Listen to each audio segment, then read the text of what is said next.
quand fut accompli le temps prescrit par la loi de Moïse pour la purification, les parents de Jésus l'amenèrent à Jérusalem pour le présenter au Seigneur, selon ce qui est écrit dans la loi. Tout premier-né de sexe masculin sera consacré au Seigneur. Il venait aussi offrir le sacrifice prescrit par la loi du Seigneur, un couple de tourterelles ou 2 petites colombes. Or, il y avait à Jérusalem un homme appelé Siméon. C'était un homme juste et religieux qui attendait la consolation d'Israël, et l'Esprit Saint était sur lui. Il avait reçu de l'Esprit Saint l'annonce qu'il ne verrait pas la mort avant d'avoir vu le Christ, le Messie du Seigneur. Sous l'action de l'Esprit, Siméon vint au temple. Au moment où les parents présentaient l'enfant Jésus pour se conformer au rite de la loi qui le concernait, Siméon reçut l'enfant dans ses bras, et il bénit Dieu en disant « Maintenant, ô Maître souverain, tu peux laisser ton serviteur s'en aller en paix, selon ta parole.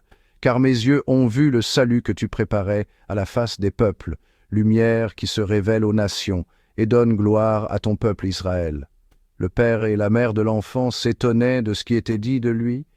Siméon les bénit, puis il dit à Marie, sa mère, « Voici que cet enfant provoquera la chute et le relèvement de beaucoup en Israël. Il sera un signe de contradiction.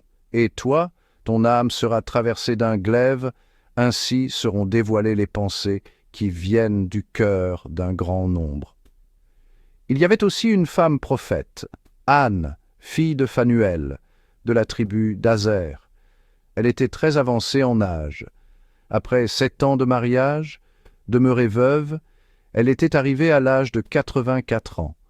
Elle ne s'éloignait pas du temple, servant Dieu jour et nuit dans le jeûne et la prière. Survenant à cette heure même, elle proclamait les louanges de Dieu et parlait de l'enfant à tous ceux qui attendaient la délivrance de Jérusalem.